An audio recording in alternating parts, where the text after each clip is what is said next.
Getting friendly with demonstrative pronouns, a people perspective.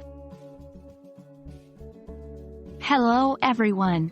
Welcome to our English language learning journey. Today we are focusing on a very interesting aspect of English grammar: demonstrative pronouns.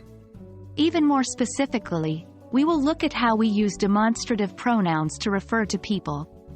It's a subtle, yet vital part of the English language that can make your communication more clear and expressive.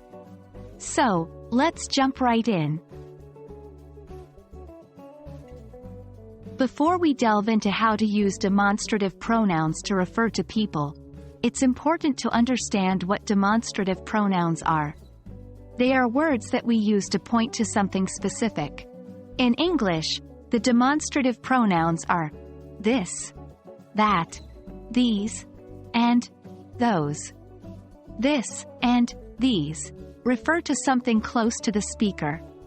That and those refer to something farther away. It's as simple as that. Now let's see how we use these pronouns to refer to people. Often we use this and these to introduce people and that and those to refer to people who are not present or at a distance. Here are a few examples. This is my friend, John. While John is standing next to you. These are my classmates. While you're with your classmates. That was my teacher, Ms. Smith. Pointing to Ms. Smith, who is far away. Those were my grandparents.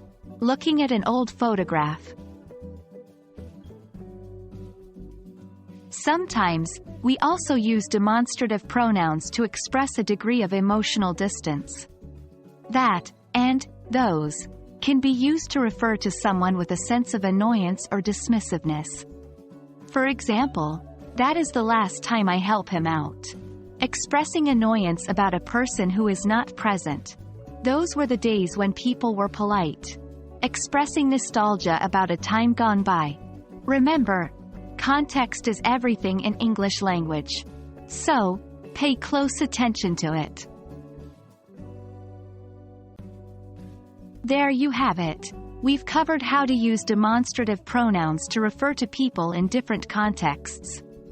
Remember, this and these are for people who are close or present, while that and those are for people who are distant or not present. And don't forget the emotional context. We hope this video has helped you understand this important aspect of English grammar a little better. Keep practicing and you'll be a pro in no time. Happy learning and see you in our next video.